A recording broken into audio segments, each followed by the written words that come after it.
Hi, Ralph. Thanks for inviting me. So I'm Nandita Bhaskhar. I'm a PhD student in the Department of Electrical Engineering at Stanford University.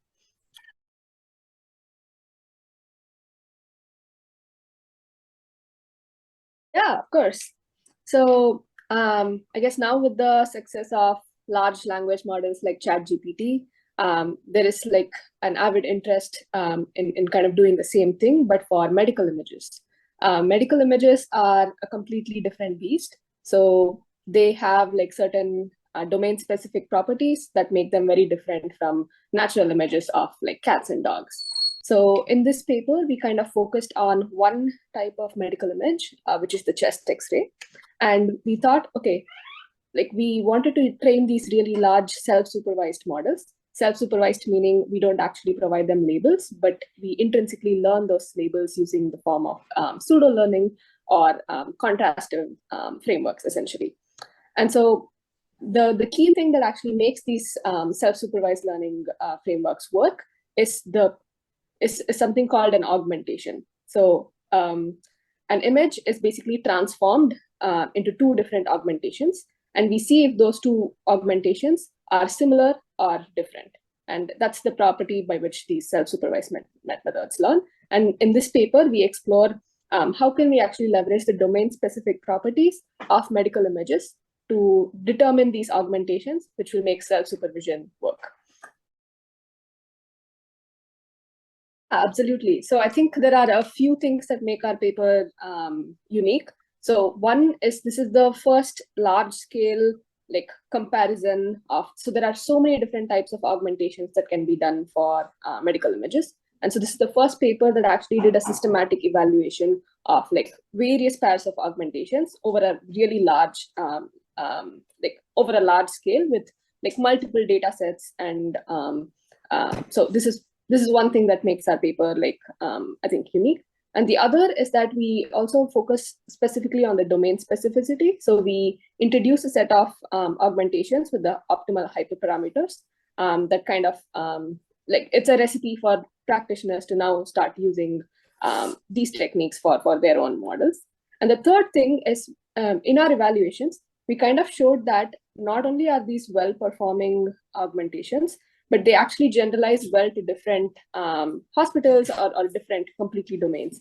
And in fact, in our paper, we kind of show that our models can even generalize to unseen diseases. For example, tuberculosis was never seen before by our model, but now it's able to understand something is new and something is tuberculosis, as an example.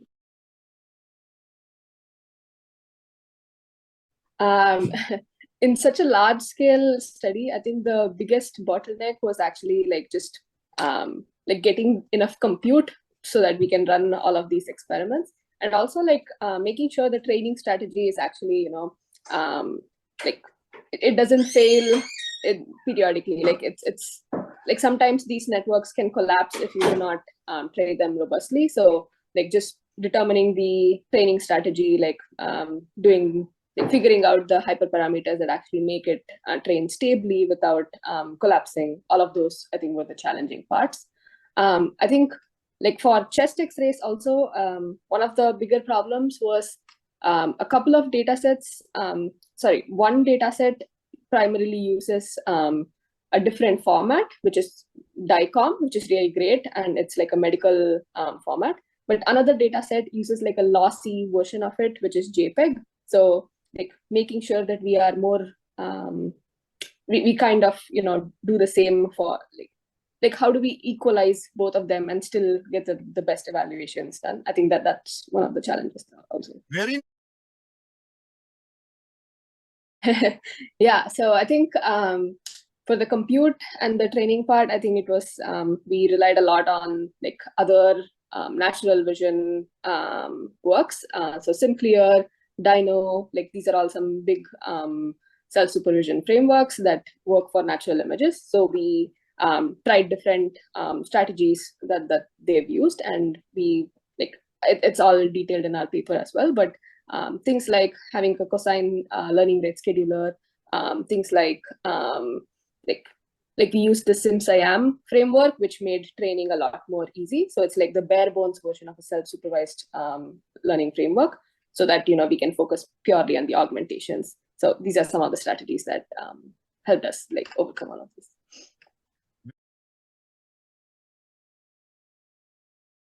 Yeah, of course.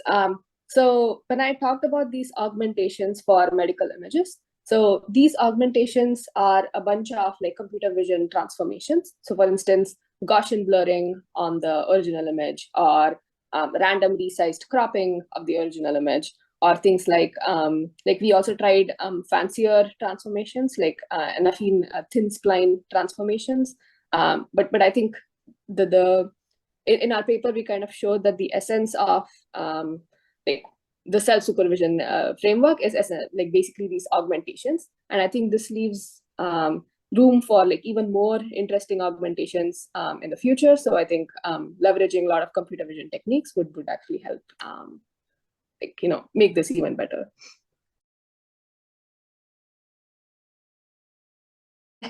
We hope so. Thank you. Yeah. So one aspect of my work is in like how can we make models better performing. So I use things like self supervision, where you don't have to waste doctors precious time in actually labeling certain images, but actually use their domain specific knowledge in certain ways that's more helpful.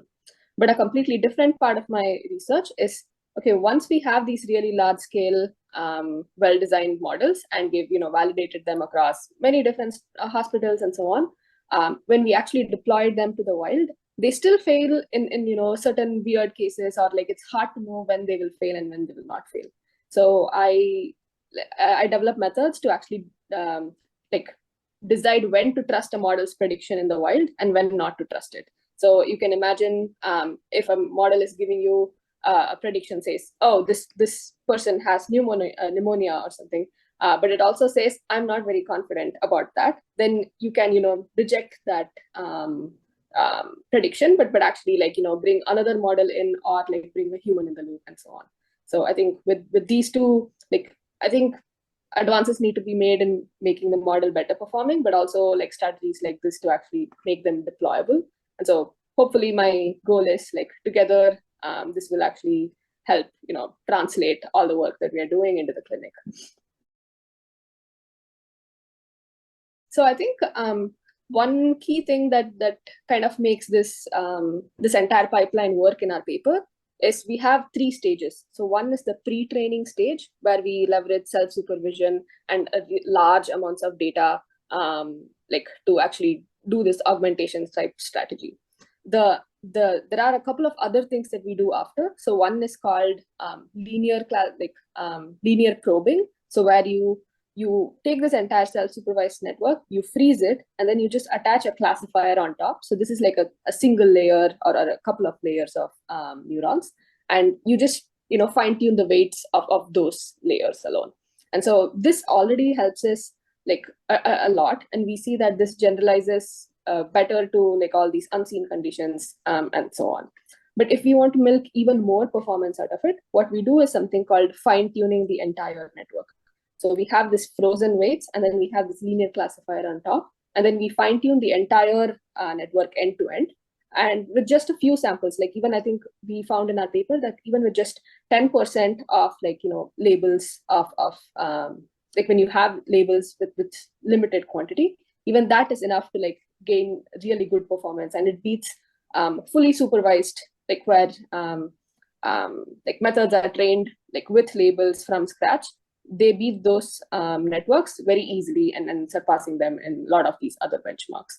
So this fine-tuning and pre-training, linear probing, and fine-tuning, we find that our methods actually make this very data efficient, or rather I should say label efficient. So you need very few labels to actually do all of this, and you still gain enough performance to beat fully supervised networks.